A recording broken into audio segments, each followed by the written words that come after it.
So now I will show you how to do a factory network unlock. In my opinion, this is the most valuable way to unlock your phone, and once you have an unlocked phone, you will be able to resell it at a higher price, and your phone will be compatible worldwide with all carriers. The first thing we have to do is to disable Find My iPhone, so simply go to Settings, scroll down where it says iCloud, and scroll all the way down where it says Find My iPhone. Make sure it is completely off, so you can turn it back on once your iPhone has been unlocked successfully. Alright, so then we have to get the IMEI number. Simply open your dial pad and type *#06#. So as you will see, your 15-digit IMEI number will appear. You can also find this number on the back part of the box of your phone or also in the SIM card tray. Alright, so this is by far the most important part of the whole unlocking process. Now keep this number somewhere close as we will need it in a few seconds to unlock this phone. Alright, so now we're gonna use the computer. iTunes saying congratulations, your iPhone has been unlocked.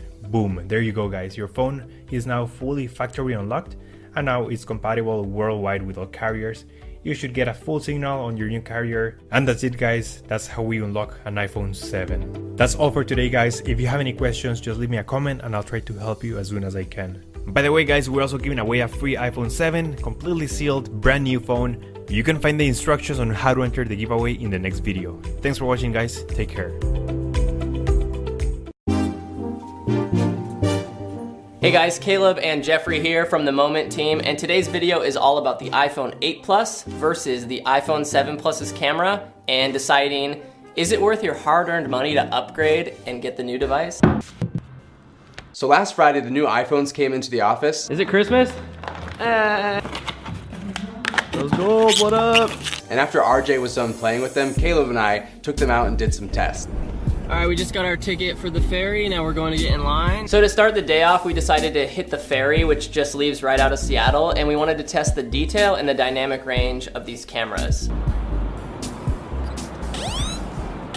Whoa, I don't know what that was. Did you hear that? Okay, so to start off these tests, we decided at first we wanted to build a rig. So what we have here is our dual iPhone rig. iPhone 8 Plus, iPhone 7 Plus.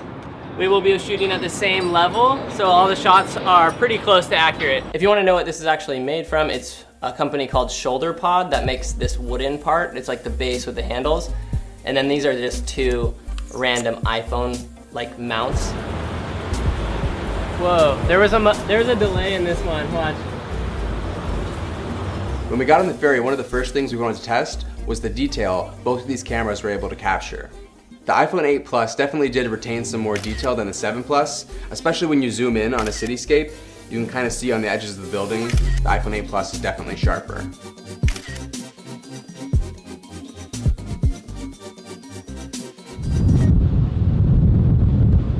The next image we captured was using the telephoto lenses built into both of the phones, and we noticed similar things. The iPhone 8 Plus still a little bit sharper, but both pretty great images.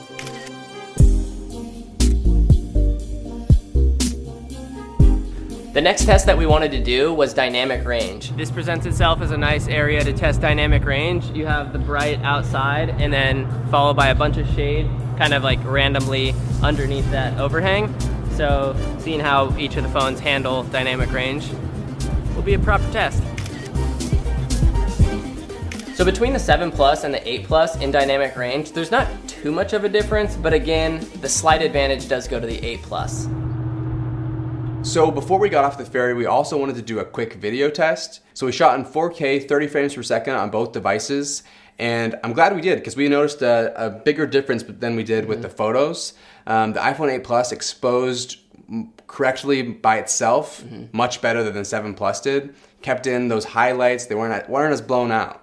Yeah, the detail in the highlights for sure on the video, it was a lot better on the 8 Plus. Video upgrade, in our opinion, is noticeably better. Yeah. Also with the video on the 8 Plus, you can record natively 24 frames per second. Thank you, Apple. Finally.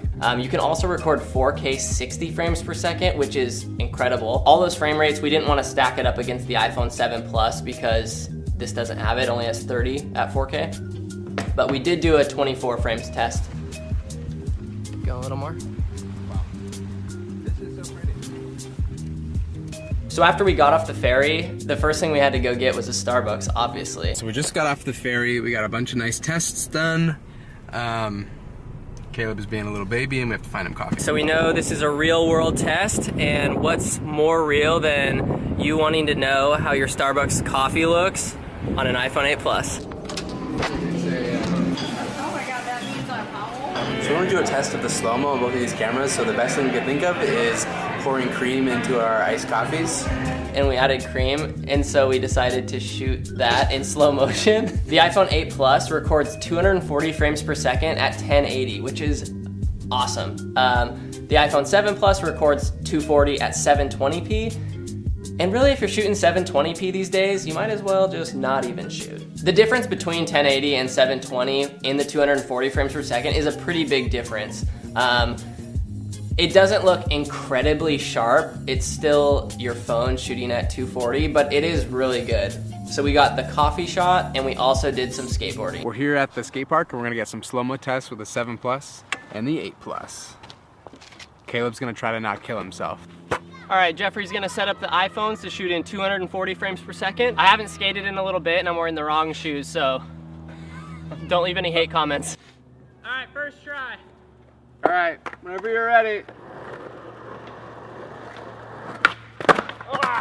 Fourth try.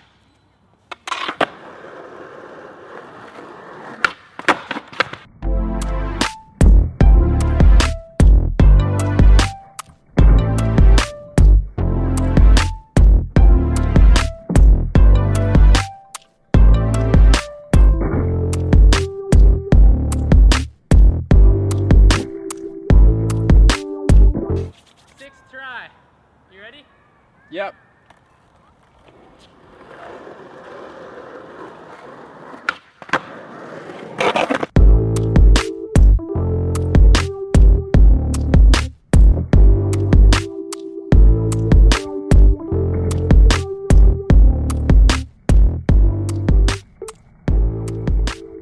At this point in the review, I think my opinion for the 8 Plus is if you're getting it more as a filmmaker, less as a photographer, it's totally worth the upgrade.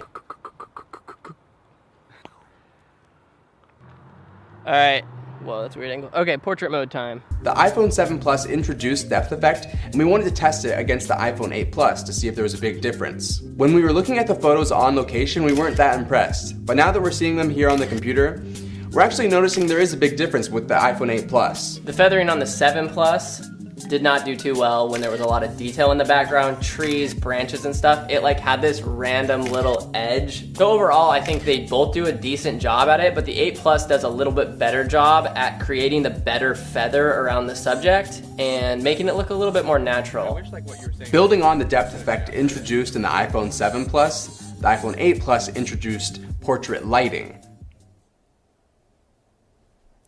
We're not sure about it. Maybe if you used portrait lighting in addition to some editing, you could get something that looks good. But I think out of the camera by itself, portrait lighting. Look at that, that looks, Yeah. this one, that looks weird on my face. Yeah. That one's not bad, and then that one's pretty normal. When looking through these options, it does feel a little bit gimmicky, but it's important to note that this feature is still in beta, so who knows what could happen in the future. Yeah, I think there's good potential in the different lighting effects, but right now, the first one, studio lighting, is probably the only one I'd use. Okay, so this is the pier I wanted to check out. It's pretty cool. So the next test we wanted to do was a color test. We found these kayaks that had really vivid colors. Bunch of reds, yellows, and blues. The goal of this is to see how natively the cameras represent the colors and if there's a big difference between the two. Overall, you could see a difference in the colors between both of the phones. It's not something that's gonna drastically make me wanna buy the 8 Plus necessarily. Some people actually even prefer a flatter image to start with, less saturation if they wanna do more editing, but it does look good, I will say. If there's a gun to my head, I would say. All right, so we're wrapping things up on Bainbridge Island, and now we're gonna be late for a ferry. Cool.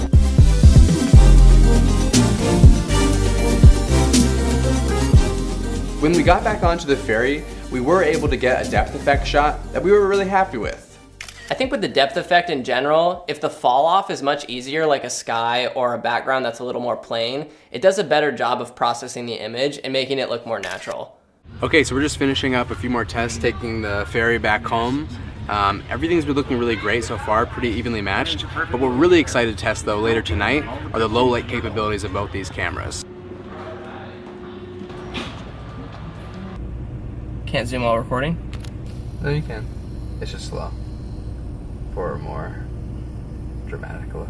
You want to be on the video now. So after we got off the ferry, we waited for it to get dark to do our final test, which was low light. All right, so we just pulled up to this donut shop that's open 24 hours. It's late at night. Obviously the sun's down now, so we can test. Wait, what are we testing? The low light capabilities of the 7 Plus versus the 8 Plus. So this was the part of the video where I was excited to test because low light is a huge deal with such small sensors in the phone. So having the new technology in the phones, that helps with the noise reduction. Right off the bat, we did notice that the 8 Plus is exposing a little bit better on the really bright lights of the donut shop. So looking at these images side by side, you're able to see that the iPhone 8 Plus is really able to get that exposure a lot more under control. Whereas in the 7 Plus, there's so much detail lost in the shot. Obviously we are shooting at a very bright subject, so this isn't much of a low light test. We'll go around the corner and do one where we'll really see the grain. Go a little more this way.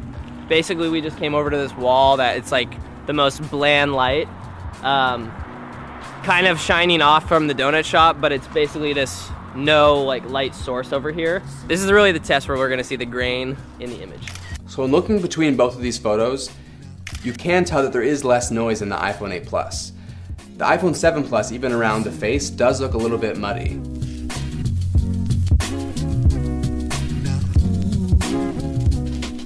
The next feature on the iPhone 8 Plus we wanted to check out was the slow sync flash. Basically it combines the quad LED flash and does like a slow shutter with a pulse of flash. It's such a big difference actually. Essentially expose the background and the foreground more evenly. Not sure if you'll be able to see. Okay, so this is with the 7 Plus and you see it's your classic flash look. It's like he's super bright, the background's like nothing but dark. This looks way more like a proper DSLR flash, like where there's actually exposure in the background and also he's exposed, but it's more even. If you are into shooting flash on your phone, this is a huge upgrade and probably one of the better features they put into this device. This wasn't the best example. Huge difference. Yeah, this is not This a great photo is just me quickly getting it because we wanted to go eat donuts. So the last thing we wanted to test in low light was the video capabilities of both these cameras. All right, so when I'm setting the phones up to shoot video in dark settings like this, I'm exposing for the highlights, meaning I'm kind of tapping and bringing down the exposure to lock it.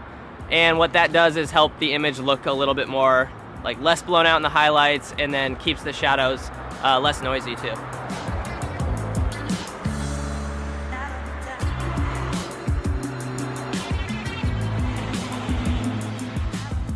Again, we did notice that iPhone 8 Plus retained more detail and color accuracy in these videos. All right, but is it worth the upgrade? The final question. On a high level, I'd say yes. If you were a filmmaker or getting into video, the upgrade is definitely worth it. The better frame rates and resolutions, to me, are a big deal.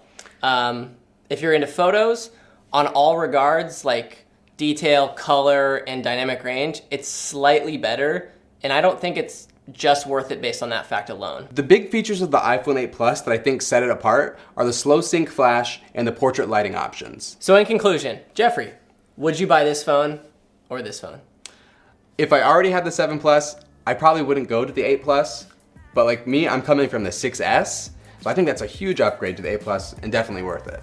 There's your answer. Thanks so much for watching. We hope this review was found a little bit helpful. I thought he was ending sooner. I'm already punching. It still has the quad flash LED. You gotta look at the camera. They end with that clip of you going like this with the phones. You ran out of maple bars, huh?